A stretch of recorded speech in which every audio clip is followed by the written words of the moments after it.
Steve, it's lovely to see you. And we're recording as we prepare to go into the Christmas celebrations. Are you ready? I'm not at all.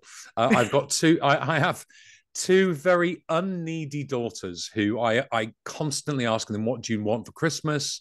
And they say, "Oh, I don't really want anything." So, which is great from one level, but from another perspective, it's really challenging to come up with ideas of what presents I'm going to give them and everything else. So, yeah. So I guess mentally yes, but like literally no. Oh dear. Oh dear.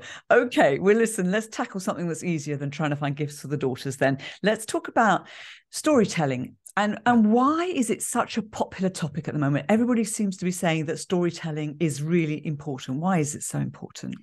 Well, I think if we tell stories, it captures people's imaginations, and it captures people's emotions more particularly. And I think particularly in sales at the moment, and in leadership engagement, I think it's a really big topic because we want to capture people's hearts and minds, and a really great way of doing that is through storytelling. Fantastic. And actually, it's interesting that you mentioned engagement, because that is such a big area and a big topic area. So I like that very much. But I'd like to understand a little bit about what your experience is with storytelling. Well, 65% of all of our business communication tends to be in storytelling. So I've had quite a bit of experience myself, as have you, as has anyone who's involved in business, whether it's posting on social media or whether it's just catching up and saying, what did we do at the weekend? But I think it's something that we need to do maybe a bit better with intention. And I think we do it just chatting and gossiping or complaining or whatever it might be, but we do it an awful lot. And I think it's something that there's intention. When we use it with intention, it can be incredibly powerful. And I think what's lovely, I mean, you're right. We do tell stories, and we're surrounded by stories as well. And I've noticed in myself, because I knew I was going to be speaking to you this morning, that the programs I tend to watch and get addicted to are the ones that have good stories. So I suppose it's important to be a good storyteller in every aspect, isn't it? Whatever you do. Yeah, I think so. And I think, I'm whenever we read any books or go on any courses or watch any videos online, it's always about the hero's journey. And that's pretty much it. It's really, really limited. And the hero's journey is simply, there was this situation, the person bought my product, and then they're now much happier because they bought my product. That tends to be it. There's so much more to stories that can be so enriching and so much more purposeful and intentional that people simply don't know about from a sort of technique point of view. Fantastic. Okay, I want to know some techniques now. So what do you teach people when you're teaching storytelling? Um, it's a bit of a Stephen Covey ripoff, I guess, but I always think of work backwards. Basically, is think of the outcome that you want to achieve and then work backwards from that. We have so many more emotions other than just simply going, "Oh, I'd like to be in that situation." And I think it's important to sort of tap into some of those if you want to inspire, if you want to motivate, if you want to disturb, if you want to get people motivated in different ways, then we got to sort of think back from the end point, start with the end in mind, and then sort of work backwards from that. So it's very much about thinking about what do we want to achieve and then working back from that, rather than simply some kind of business anecdote that really just basically says you should buy this because other people have bought it. And do you think when you're telling a story, when you're planning it out, is that sort of like that emotional bit, the feeling and the bit, is that important? Should you be, you're saying, come up with the end in mind, but should there be moments for each part of the story where you're thinking about the feeling you want as a reaction? Yeah, I think so. Gustav Freitag was somebody who came up with this idea of the 3 act structure. So there's the introduction, there's the building tension, there's the crescendo, and then there's the falling drama, and then the denouement. So when we're thinking about telling stories, we kind of got to think of it in a little bit in that way, of thinking about where's the beginning and setting the scene, of course, not giving too much detail because people tend to fall in love with their own anecdotes and stories and background and everything else. Building some kind of crescendo, and then giving some kind of dramatic moment, and then some kind of falling drama in terms of the fallout from whatever the solution or whatever the resolution of that dramatic moment might be. I'll tell you what's resonated with me, what you said there, when people go into too much detail. And sometimes you're thinking, where is this going? Do I need to know about this? Do I need to know it was 9 o'clock on a Monday morning and the alarm clock went off late and then it was raining and this, that? I think that often people don't know the bits to leave out, do they? No, exactly. And I think it's a bit like I make this equation in terms of if you watch TV programs like there's the very popular NCIS and all of those sort of detective dramas from America. They do something called a cold open, which is they give a little bit of the story and then it brings you straight into the drama. So some guy walking down an alleyway, and then some guy walks out, and then they cut to the titles. They don't do the titles first. So I always advocate for people doing that. So let's get as quickly into the story as we can. If you think of Cinderella, we learn everything we need to know about Cinderella on page 1. Once upon a time, there was this young girl, lived with her family, her stepmother and her 2 stepsisters, and she was made to do all of the housework. That's all you need to know. There isn't a ton of backstory unless you see the Disney version, which has got a ton of backstory, but that's all you need to know. And that gets you into the story, into the emotion, into the environment really, really quickly. And I always advocate for doing that. Yeah, love that. Love that. Very good. Very good. Okay, you've already given us some brilliant advice, but I wonder if you could give us like a couple of your top tips for storytelling. Yeah, sure. There's a phenomenon called neurocoupling, which is if I describe something to you that resonates with you. So if I say to you, the smell of freshly cut grass, the feeling of snow on your hands when your fingers feel absolutely freezing.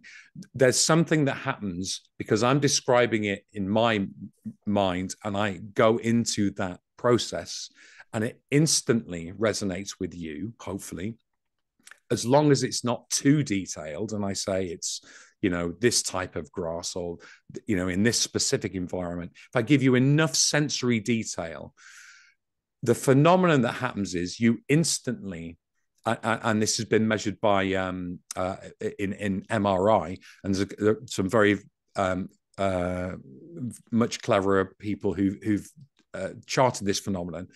But what they essentially did was they noticed that if I tell you a story, or if I describe something to you, the very same processes and synapses start firing off in your brain that are firing in my brain.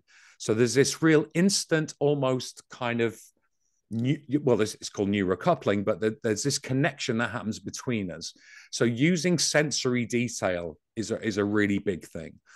Giving as much kind of detail that is adequate in order to create some kind of sensation in you. Not giving too much, but giving enough when I'm describing the smells, the tastes, the physical feelings, the emotional feelings, and those similar kinds of feelings will be replicated in your brain too, instantly creating a kind of rapport and an engagement in you. Fantastic. And I suppose you'd think about the audience and who would, if they'd would have had that experience. So for me, obviously, I have held snow. There may be people in the world who haven't held snow, so we have to be careful which examples we do. But Yeah. I can see that that would work really well. And it's interesting because you didn't give too much detail, but I was already standing on snow, on grass, and I was already holding the snow in my mind. I was imagining it and picturing it, and so you took me there instantly, very quickly, with very few words, Yeah. actually. I'm going to rewind this and count the words. That was really interesting. Can you give us one more? Yeah. Being in the present tense is also a really good idea. Rather than so when my kids tell me things that happened, they'll say, and then she did this, and then I said that, and then she did this, and I said that. It of course is basically a list of things that have happened, as opposed to making me be in the process, making me feel like I'm right there. So if I've done the hard work of describing the sensory data, then just simply to go, and then I said this to this guy, and this guy said this to me, and then I said this to this guy, but being, rather than saying I said this, rather than do that, be in the present moment. I'm now feeling this, or I'm now feeling that. It's a bit like the difference between reading a map or getting getting the map instructions from Lyft or map, Google Maps or whatever in the moment. Other apps are available. Yes, they are. But it's the difference between those things. It's like if I asked you to describe going to your local supermarket, the difference between you saying, all right, I've got to go down this road and then I've got to take that left and I've got to go right, between that and you being on the phone telling me what you're doing right now, it makes a huge difference. Again, it's the neurocoupling side of things, but it also helps me feel like I'm in the moment with you. That's so important, to make people feel like they're in the moment with you. That present tense tip is such a good one. So you've given us two really, really excellent tips. I really appreciate that.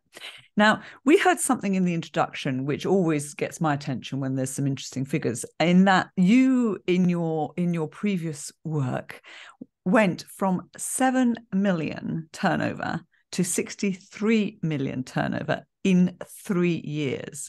Now, that's a 900% growth. Let's not aim for a 900% growth, but I'm sure that people listening thinking, right, 2023, I want to grow. I'd love to have some tips on how you did that we could apply to our businesses next year. Well, if I knew how to do that, I'd be doing it again. Yeah, but you did it. So what would you say was the reason for that incredible, phenomenal success? Well, it was a shopping TV, and at that time there was a huge growth in that market. Digital TV was growing exponentially. There were tons of channels. We found a niche, basically. The channel I worked on was we did what every other channel did, like the bid up TVs and everything else. We sold stuff, right? So we sold whatever we could get our hands on, as long as we could make a margin on it. And then we chanced upon a jewelry provider, and we made a ton of money on it. And basically went, oh, this looks good. Let's do this, just this. And that's basically what we did. We were really in the right place at the right time. And I guess coming back to storytelling, sales is all about emotionally engaging and then rationally concluding, right? So getting into the romance and the story behind a particular gemstone, where it comes from. Tanzanite is a really good story. The whole story of Tanzanite was there's only 10 years worth of Tanzanite in the world. It's one of the rarest gems in the world, etc., etc. And we really played on that, of course.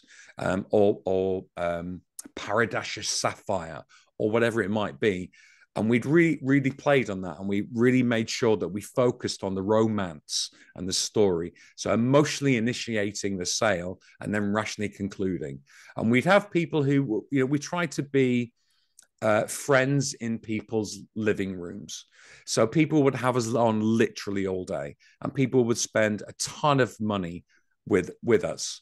And look, they weren't AAA class, flawless diamonds and everything else. They were priced at the right price.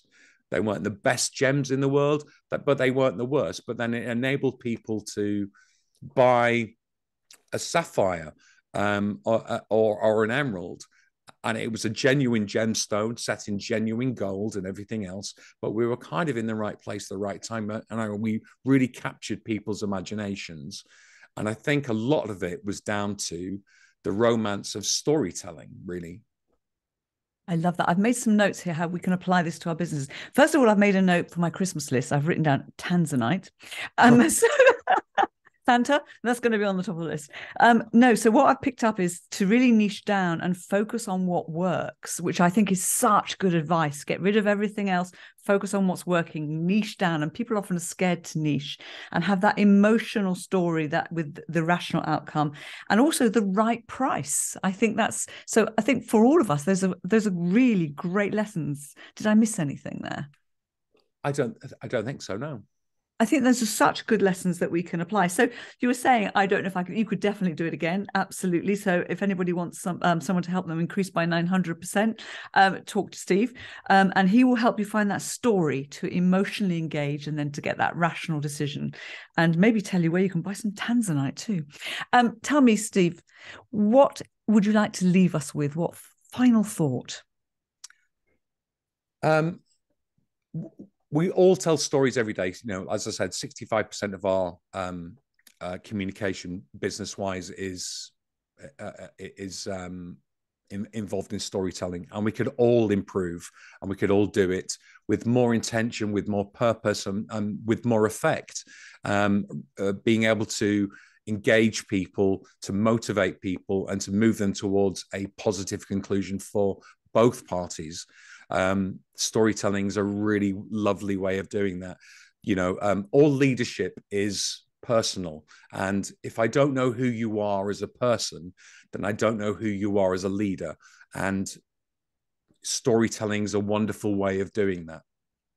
I love that. What a fantastic line. If I don't know who you are as a person, I don't know who you are as a leader. Brilliant. Love that. Thank you so much, Steve. Have an absolutely fantastic Christmas. I hope you solve your problem about your girls and that 2023 is brilliant for you. Thank you. Merry Christmas to you and all of your family, Maria. Wonderful. And thank you for listening to Speaking Business Podcast. I hope that you enjoyed this episode. If you did, please, I'll do that again, put my teeth back in. Please leave a rating on Apple Podcasts, tell your friends and share it. I've been Maria Franzoni. Happy Christmas and Happy New Year.